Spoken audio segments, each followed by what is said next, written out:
¿Ha notado que cuando la Biblia relata a alguien, lo muestra con todos sus defectos e imperfecciones? La Biblia siempre los presenta como son. Así lo hace con David. Debo admitir que yo siento una especial admiración por David. Lo conozco por medio de las páginas de la Biblia y creo que fue un hombre muy especial. La Biblia lo identifica como un hombre conforme al corazón de Dios. En la Biblia leo que David mató a un león, luego mató a un oso y más tarde venció al gigante Goliat. Su vida estuvo marcada por el coraje, la osadía y cosas increíbles por Dios. Además fue un hombre talentoso, buen administrador y organizador, músico y poeta. Un hombre que conocía a Dios. Probablemente fue uno de los hombres más talentosos que Dios puso sobre la tierra. David, el rey de Israel, es un prototipo, una ilustración del Señor Jesucristo. Y David, después que fue ungido rey, regresó a seguir cuidando las ovejas. Le extendemos una cordial bienvenida a su programa El Amor que Vale. El doctor Adrian Rogers, en la voz del pastor Lenín de Llanón, presenta su mensaje titulado El Apóstata. Por favor, busque en su Biblia Proverbios 14:14. Este es un extraordinario versículo, corto, conciso y poderoso. De sus caminos será hastiado el necio de corazón, pero el hombre de bien estará contento del suyo. Oro para que este mensaje hable a su corazón, para advertirle, para darle sabiduría y, si es del caso, restaurarle. ¿Sabe lo que es un apóstata? Y aunque la palabra suena bastante dura, el apóstata no es una persona no salvada. Ninguna persona no salva puede ser apóstata. Cuando la Biblia se refiere al apóstata, no está hablando de los perdidos, está hablando de los salvados. O sea, el apóstata tiene que conocer primero al Señor antes de apostatar del Señor. Una persona perdida es eso, una persona perdida.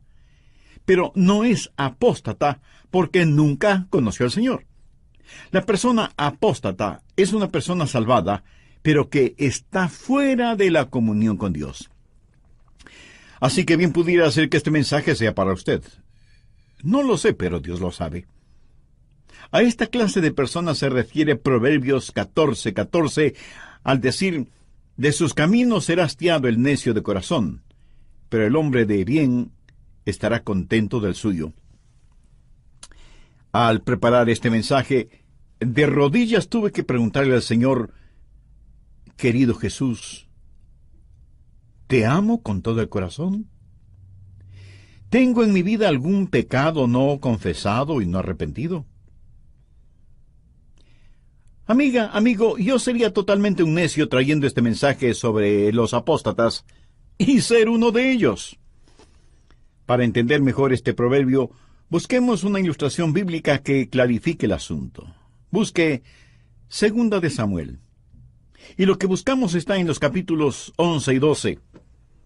Estamos hablando de un episodio en la vida de David, cuando él se volvió un apóstata. Debo admitir que yo siento una especial admiración por David, y lo conozco por medio de las páginas de la Biblia. Creo que fue un hombre muy especial. La Biblia lo identifica como un hombre conforme al corazón de Dios. En la Biblia leo que David mató a un león, luego mató a un oso, y más tarde venció al gigante Goliat. Su vida estuvo marcada por el coraje, la osadía y cosas increíbles por Dios. Además fue un hombre muy talentoso, buen administrador y organizador, músico y poeta, un hombre que conocía a Dios. Probablemente fue uno de los hombres más talentosos que Dios puso sobre la tierra. David, el rey de Israel, es un prototipo, una ilustración del Señor Jesucristo. Ahora, después de que él fue ungido rey, supo que tenía que regresar a seguir cuidando las ovejas. Muy pocos hombres en la Biblia han mostrado la genuina humildad que mostró David. De paso, permítame decir que la genuina humildad es una de las marcas de un gran hombre. ¿Qué hombre más humilde y más noble fue David? Sin embargo, gratuitamente, tuvo un formidable enemigo, el rey Saúl, quien varias veces trató de quitarle la vida. Y cuando David tuvo una clarísima oportunidad para matarlo, no quiso hacerlo porque dijo: no pondré mis manos sobre el ungido de Dios. Difícil es encontrar más nobleza en un hombre, tal como la que David poseía. Pero escúcheme, David se volvió un apóstata. Si yo estuviera escribiendo la biografía de David, a lo mejor estaría tentado a no mencionar este aspecto de la vida de David. Una de las grandes demostraciones de la inspiración de la Biblia es que lo dice todo, porque Dios mantiene un registro de todo. Leí que el lema de un periódico era: si no quiere que todo el mundo lo sepa, no lo haga. Bueno, con David sucedió, y eso fue registrado. Y cuando la Biblia pinta una fotografía, la muestra con arrugas y todo. Recuerda a Alejandro el Grande, hombre que conquistó el mundo conocido de su época, antes de cumplir los 33 años, y que lloró porque ya no había nada más que conquistar. En uno de los retratos se lo presenta con la cabeza agachada, como si estuviera meditando. Pero aquellos que lo conocían dicen que tenía una cicatriz en su cuello y que con esa pose ocultaba esa cicatriz. Cuando la Biblia pinta el retrato de alguien, lo muestra con todos sus defectos e imperfecciones. Y eso es lo que vamos a ver en este horrible episodio en la vida de David. Ahora no quiero que olvide lo que ya he dicho acerca de David. Fue un hombre sabio, bueno, humilde, noble y valiente. Sin embargo, fracasó. Y eso debe servirnos de lección a usted, a mí, a todos nosotros. Porque ninguno de nosotros es más sabio ni mejor que David. Y difícilmente nadie podrá amar más a Dios de lo que David lo amó. Tampoco tenemos ni los talentos, ni las habilidades, ni los recursos que David tuvo. Sin embargo, fracasó. Y eso debe servirnos de advertencia frente a la posibilidad de apostatar. Bien, veamos 2 de Samuel, capítulo 11, que relata el proceso del pecado de David al cometer adulterio con Betsabé. Y para ocultar ese pecado, comete otro pecado mayor: asesinato. Así como lo oye, David cometió asesinato. Y me duele el corazón el decirlo, pero es la verdad. Si no supiera lo que dice la Biblia, estaría tentado a decir que David nunca conoció a Dios. Por eso pecó en forma tan horrible. Y esto debería servirnos de advertencia a todos. Pensemos en primer lugar acerca de la causa del fracaso de David. ¿Qué es lo que motivó todo eso? Veamos 2 de Samuel 11, 1. Aconteció al año siguiente, en el tiempo que salen los reyes a la guerra, que David envió a Joab, y con él a sus siervos y a todo Israel, y destruyeron a los amonitas, y sitiaron a Rabá. Pero David se quedó en Jerusalén. Notó esa última frase. Pero David se quedó en Jerusalén. Llama la atención que David, el poderoso guerrero, envía a alguien más para que pelee las batallas que él debía estar peleando contra los enemigos de Dios y de su pueblo. Por lo tanto, el primer paso en el fracaso de David fue el pecado de descuido. David se volvió descuidado en las cosas de Dios. Había sido tan bendecido, había ganado victoria tras victoria, que ya no ve la necesidad de ir a la guerra. Y envía a Joab, mientras él, olvidándose de su armadura, se queda ociosamente en el palacio. La Biblia nos advierte que, como buenos soldados de Jesucristo, debemos sufrir penalidades y no volvernos descuidados, porque siempre estamos en constante batalla. Algunos creyentes han servido al Señor por tanto tiempo. El Señor les ha dado tantas victorias que piensan que la guerra ya se terminó, y se vuelven descuidados, y ya no quieren sufrir las penalidades del combate. Y al volverse descuidados, bajan la guardia protectora y son presa fácil de cualquier tentación, y eso es exactamente lo que sucedió con David. Veamos 2 de Samuel 11, verso 2. Y sucedió un día, al caer la tarde, que se levantó David de su lecho, y se paseaba sobre el terrado de la casa real, y vio desde el terrado a una mujer que se estaba bañando, la cual era muy hermosa. Aquí encontramos varias cosas interesantes. Note que David se levantó de la cama prácticamente al anochecer, o sea, cuando todos se preparaban para ir a dormir. David se levantaba de su cama. ¿Qué hacía David durante el día? Pues nada. Y le puedo asegurar que uno puede cansarse más si no tiene nada que hacer que trabajando. Y por no tener nada que hacer, seguramente David se acostaba al mediodía y claro, al anochecer se despertaba, ya no tenía sueño y se levantaba de su cama. Hay un refrán que dice: una mente que no tiene nada que hacer es el mejor taller del diablo. Cuídese de la ociosidad, de la holgazanería. Se suponía que David debía estar en la batalla, pero resulta que está durmiendo, pasando el tiempo descuidadamente, y Dios no quiere que nadie esté ocioso ni sea un holgazán. El pecado del descuido en el caso de David lo llevó en segundo lugar a ser negligente. Veamos nuevamente 2 de Samuel 11:2. Y sucedió un día, al caer la tarde, que se levantó David de su lecho y se paseaba sobre el terrado de la casa real. Y vio desde el terrado a una mujer que estaba bañándose, la cual era muy hermosa. ¿Qué vemos aquí? Descuido de sus obligaciones como rey y negligencia de conducta. Miró a la mujer. Y alguien me dirá: pero él no pudo evitar el mirarla. Tiene toda la razón. No pudo evitar el mirarla la primera vez. Escuche, la palabra vio en este versículo significa que se quedó mirándola intensamente. Regocijó sus ojos en lo que estaba mirando. Fue negligente y bajó su guardia espiritual. Mire lo que dice Isaías 33, la parte final del verso 15 y el principio del verso 16.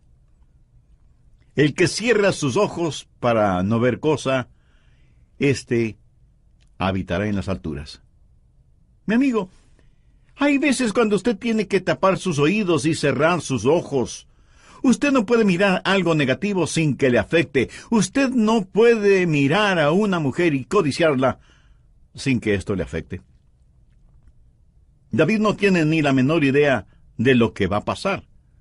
Él piensa que todavía tiene una muy buena relación con Dios, y por eso, como muchos de nosotros, se volvió descuidado, negligente, diciendo lo que no debía decir, mirando lo que no debía mirar, teniendo relación con gente con la cual no debía relacionarse, y haciendo cosas que jamás debió hacer.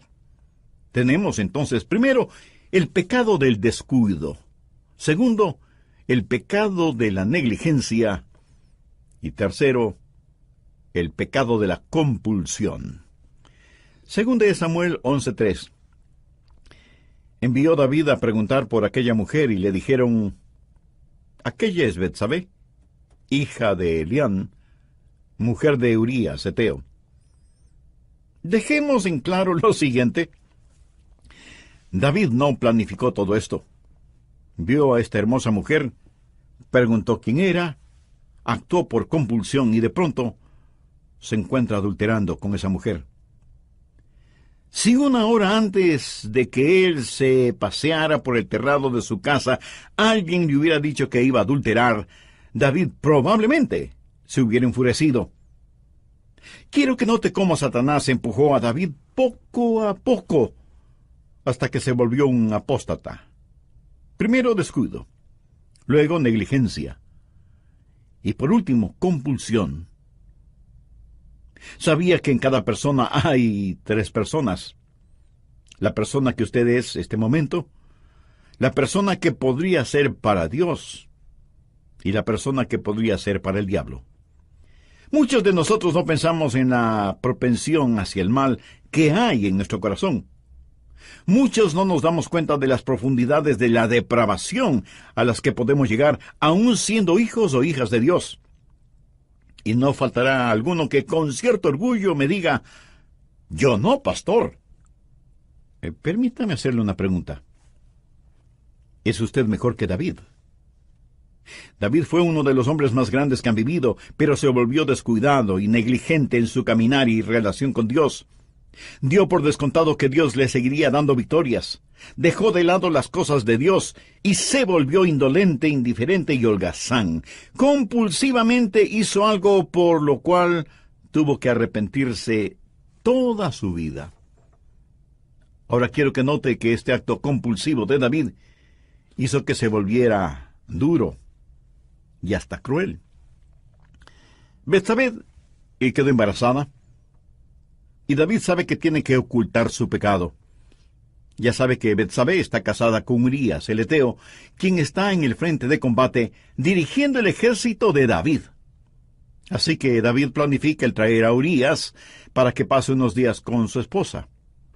Así, cuando la preñez de ella ya sea notable, nadie pensaría nada malo de Betsabé, quien, siendo esposa de Urías, estaba embarazada.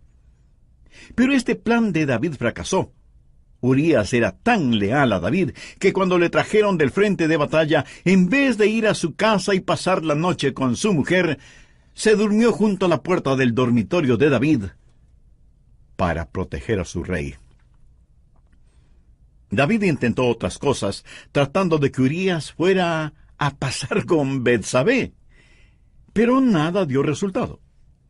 Entonces decidió que Urías debía morir antes de que supiera que Betsabé estaba embarazada, porque sabría de inmediato que ella había adulterado.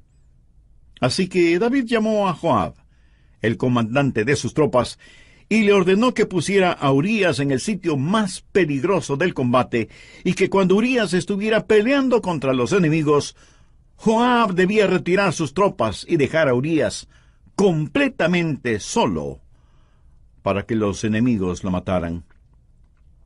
Entonces David podía decir que Urías murió como un héroe en el frente de batalla.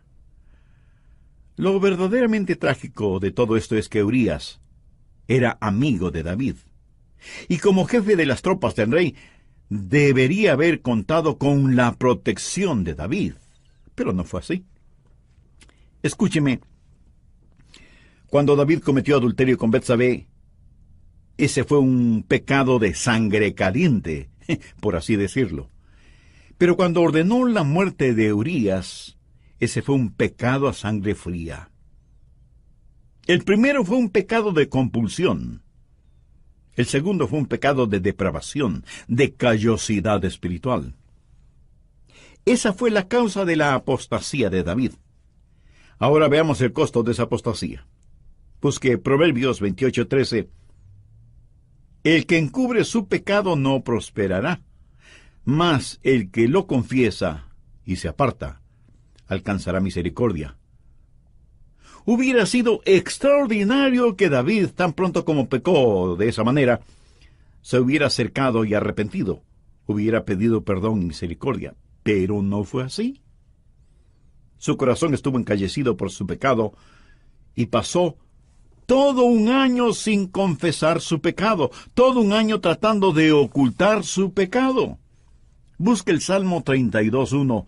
Bienaventurado aquel cuya transgresión ha sido perdonada y cubierto su pecado. David por fin comprendió y tenía que haber estado ya en paz con Dios para poder decir esto. Y porque se supo perdonado, pudo también decir: bienaventurado el hombre a quien Jehová no culpa de iniquidad y en cuyo espíritu no hay engaño. Y luego lo que sigue diciendo en el Salmo 32 no es más que el testimonio de lo que él vivió durante un año. Veámoslo. Verso 3. Mientras callé, se envejecieron mis huesos en mi gemir todo el día. David está confesando que mientras trató de ocultar su pecado en forma física, envejeció prematuramente. Así como un corazón justo y alegre es medicina para el alma, el pecado es el veneno para la vida. Por su pecado, David se sentía absolutamente miserable. ¿Cómo se siente usted cuando peca? ¿Le molesta la conciencia o está tan encallecida su alma que ya no oye la voz del Espíritu de Dios? ¿Tiene usted una relación personal e íntima con Dios por medio del Señor Jesucristo? Si no es así, mi amigo, mi amiga, este es un momento propicio para que usted haga una decisión espiritual. Arrepiéntase de su pecado, pídale perdón a Dios, busque su gracia y su misericordia, acepte el sacrificio que Jesús hizo en la cruz por usted y recíbale ahora mismo en su corazón como Salvador y Señor. Dios le perdonará inmediatamente, le limpiará completamente y le salvará eternamente y le ayudará a vivir de manera que traiga honor y gloria a su nombre.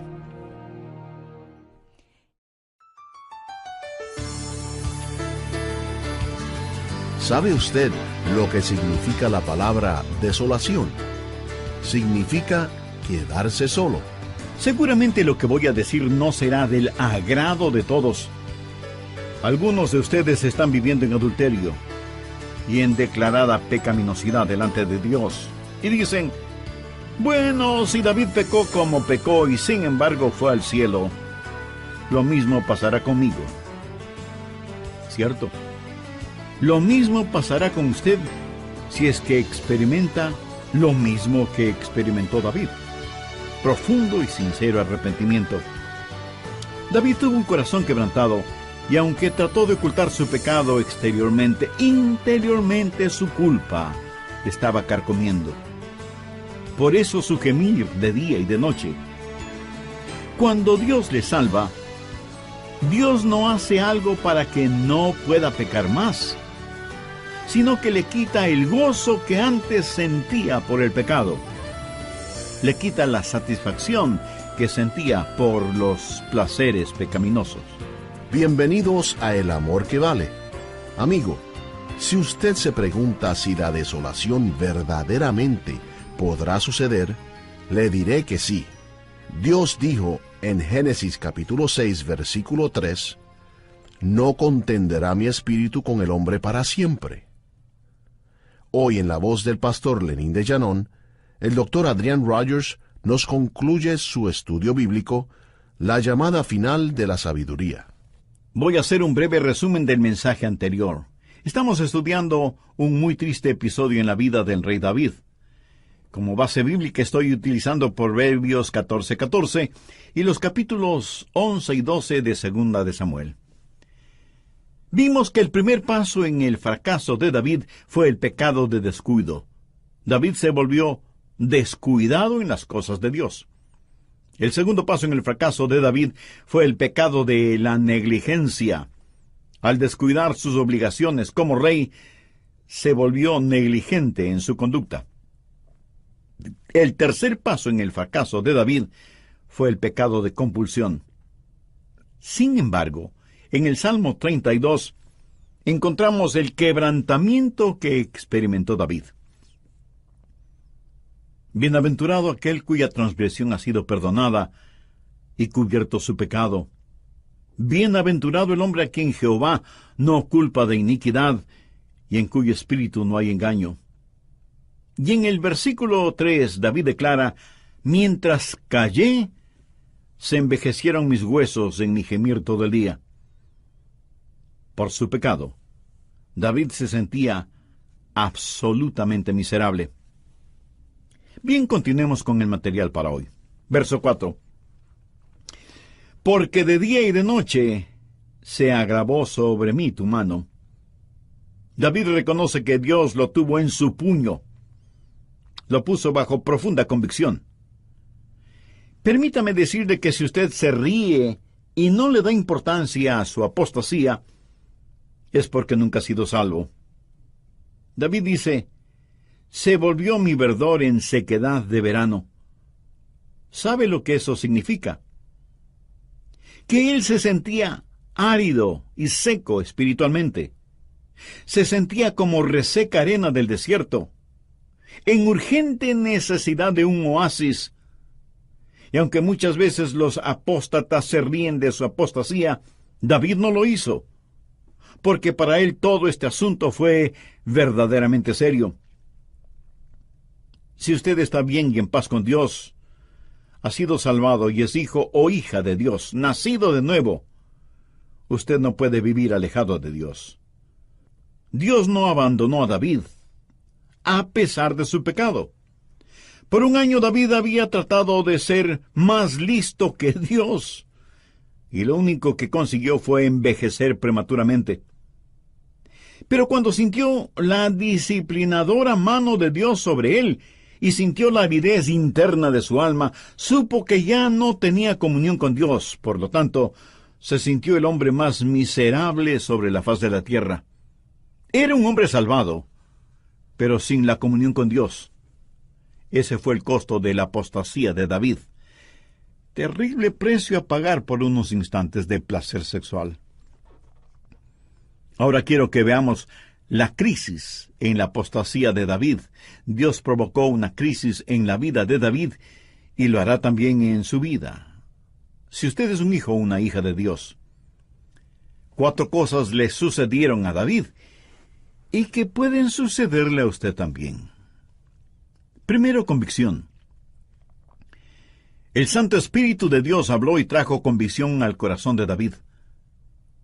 ¿Alguna vez usted ha sentido esa clase de convicción? Dios puso su mano sobre los hombros de David y le hizo sentir convicción por su pecado.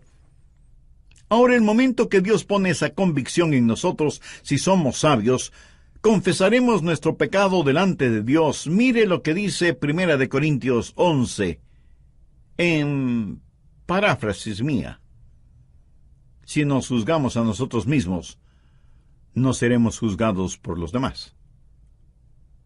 Si ustedes son padres y tienen o tuvieron hijos, sabe que a veces fue necesario disciplinarles físicamente a fin de corregir en ellos algún mal hábito. Pero los disciplinó motivado por el amor que Él les tenía y les tiene. Y aun con la disciplina física, les dice a sus hijos, les amamos. Y la Biblia dice que si nos juzgamos a nosotros mismos, no les damos a los otros la oportunidad para que nos juzguen, porque siempre o casi siempre nos juzgarán equivocadamente. Si tenemos la suficiente honestidad para decirle a Dios que hemos pecado y le pedimos perdón, Dios nos perdonará porque Él nos dio la convicción de nuestros pecados. En lo relacionado con David, Él no actuó de esa manera, por lo que Dios tuvo que actuar de otra manera. Segundo, castigo. Dios tuvo que empezar a castigar a David. Y eso es lo que se refleja en el Salmo 32. La Biblia dice en Hebreos 12:6, porque el Señor al que ama disciplina y azota a todo el que recibe por hijo. Si usted está viviendo en pecado y se ufana porque Dios no le hace nada, es porque a lo mejor usted no es salvo realmente. Mire el verso 8 de Hebreos 12. Pero si se os deja sin disciplina, de la cual todos han sido participantes, entonces sois bastardos y no hijos. Y usted me dirá, pastor, ese es lenguaje fuerte. Bueno, no en el sentido en el cual se usa en la Biblia. En realidad, Dios está diciendo, si tú eres mi hijo o hija y vives en pecado, tendré que disciplinarte y castigarte. Si no lo hago así, estaría declarando que no eres mi hijo o mi hija. Tercero, confrontación. Esto es lo que sucedió en la vida de David. Tuvo una confrontación y un desafío. Dios envió al profeta Natán para que confrontara y desafiara a David, y creo que todos hemos escuchado esa historia. ¿Qué clase de desafío? Veamos 2 de Samuel 12, verso 7. Entonces dijo Natán a David, tú eres aquel hombre. Así ha dicho Jehová, Dios de Israel. Dios decide darle a David otra oportunidad y por medio de Natán le manda un desafío. Dios siempre procede así.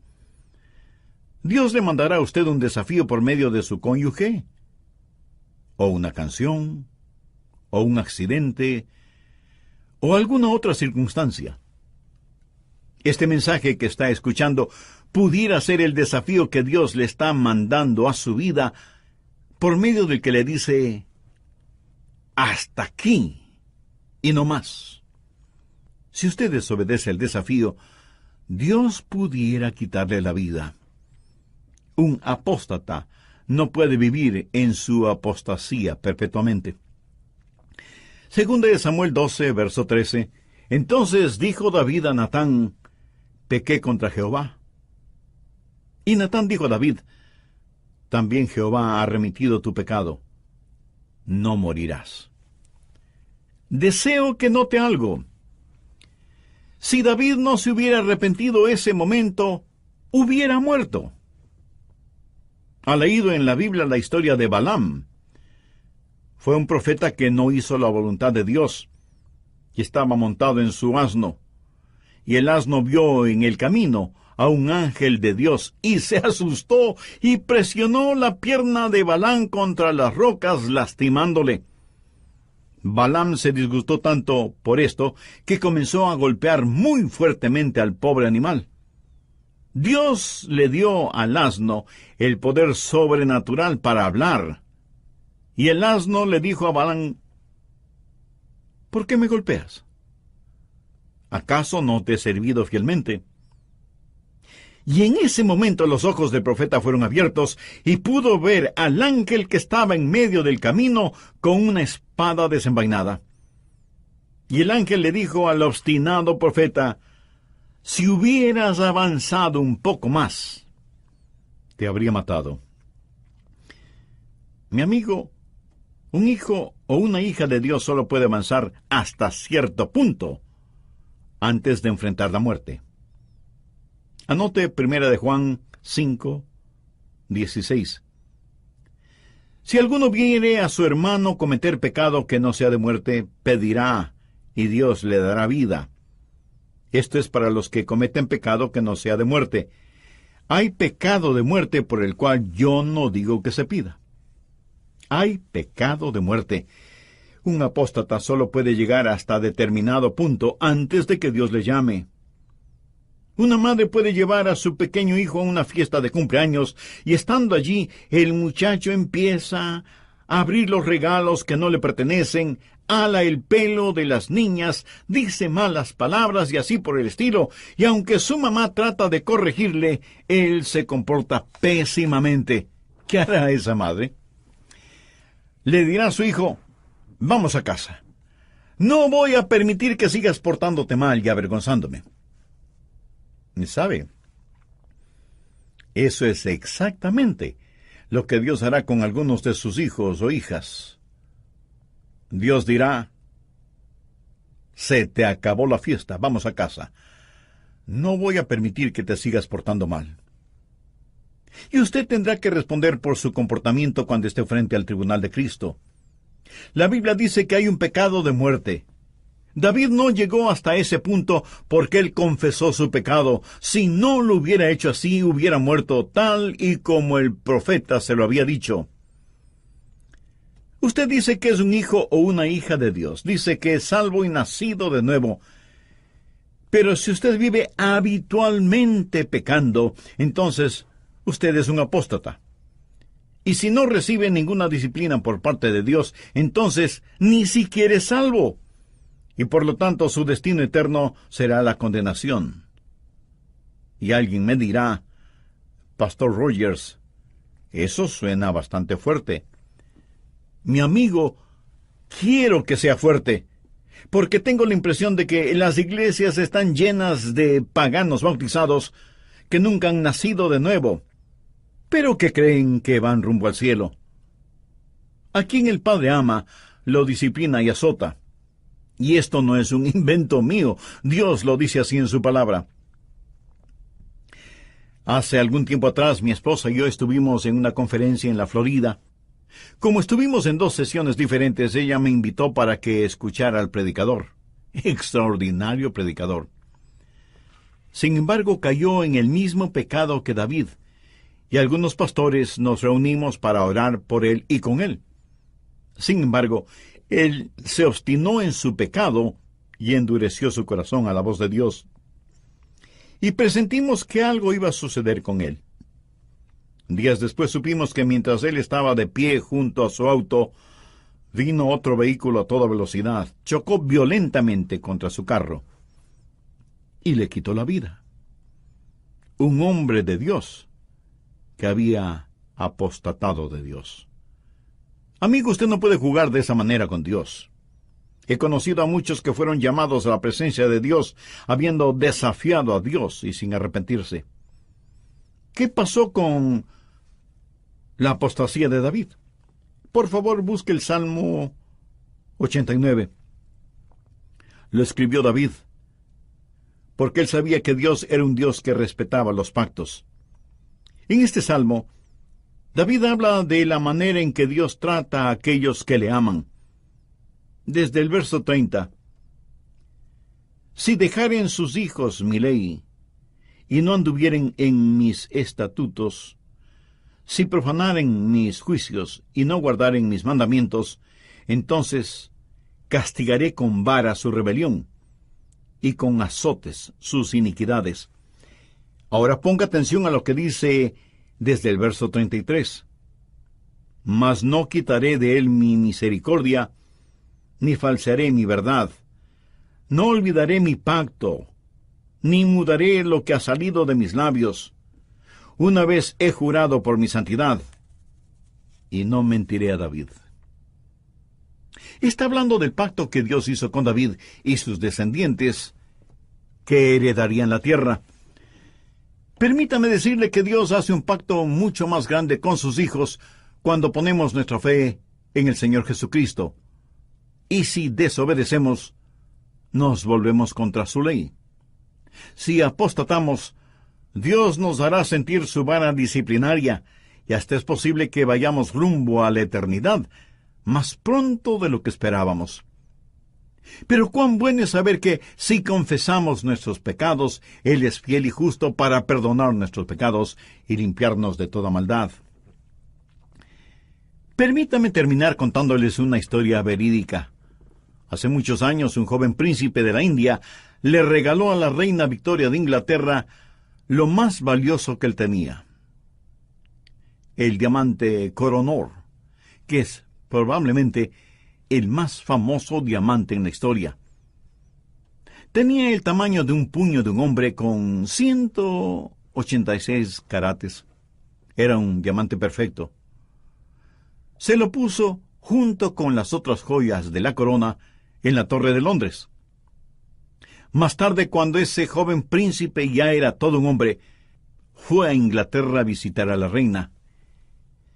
Con ella y su séquito se dirigieron a la Torre de Londres y les pidió a los encargados de custodiar las joyas de la corona si podría ver el diamante Koh-i-Noor que cuando joven le había regalado a la reina Victoria.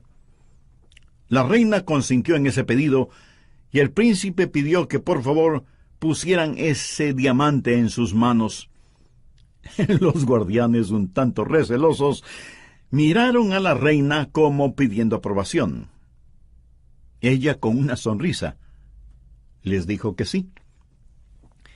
Entonces el príncipe, con ese enorme y hermoso diamante en sus manos, se acercó a la reina y le dijo: Majestad, cuando le regalé este diamante, era solo un jovencito que no entendía a plenitud lo que estaba haciendo.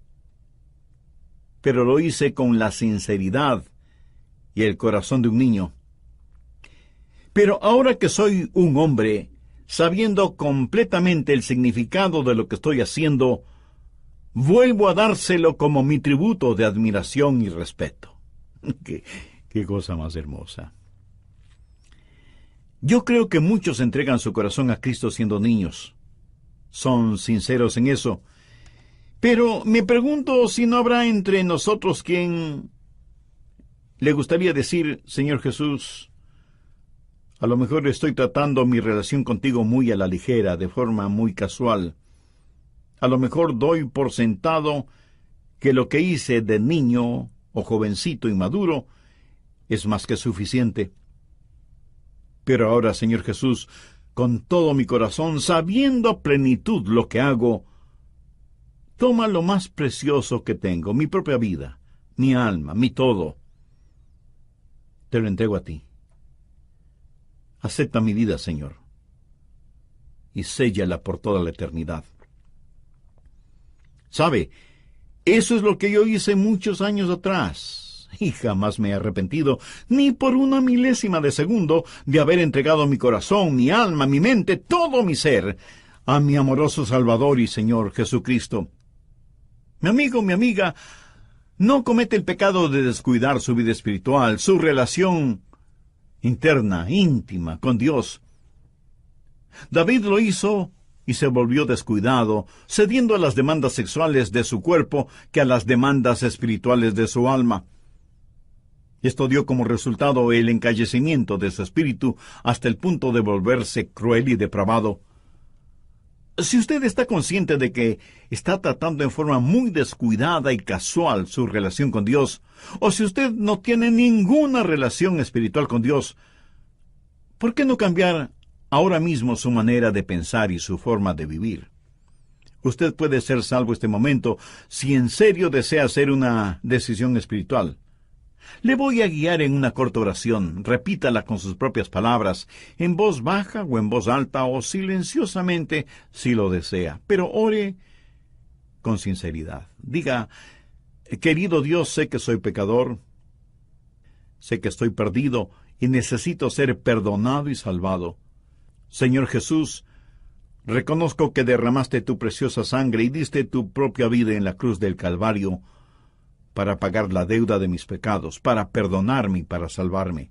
Este momento, con toda la fe de la que soy capaz, te invito a que vengas a morar en mi corazón y seas mi Salvador y mi Señor.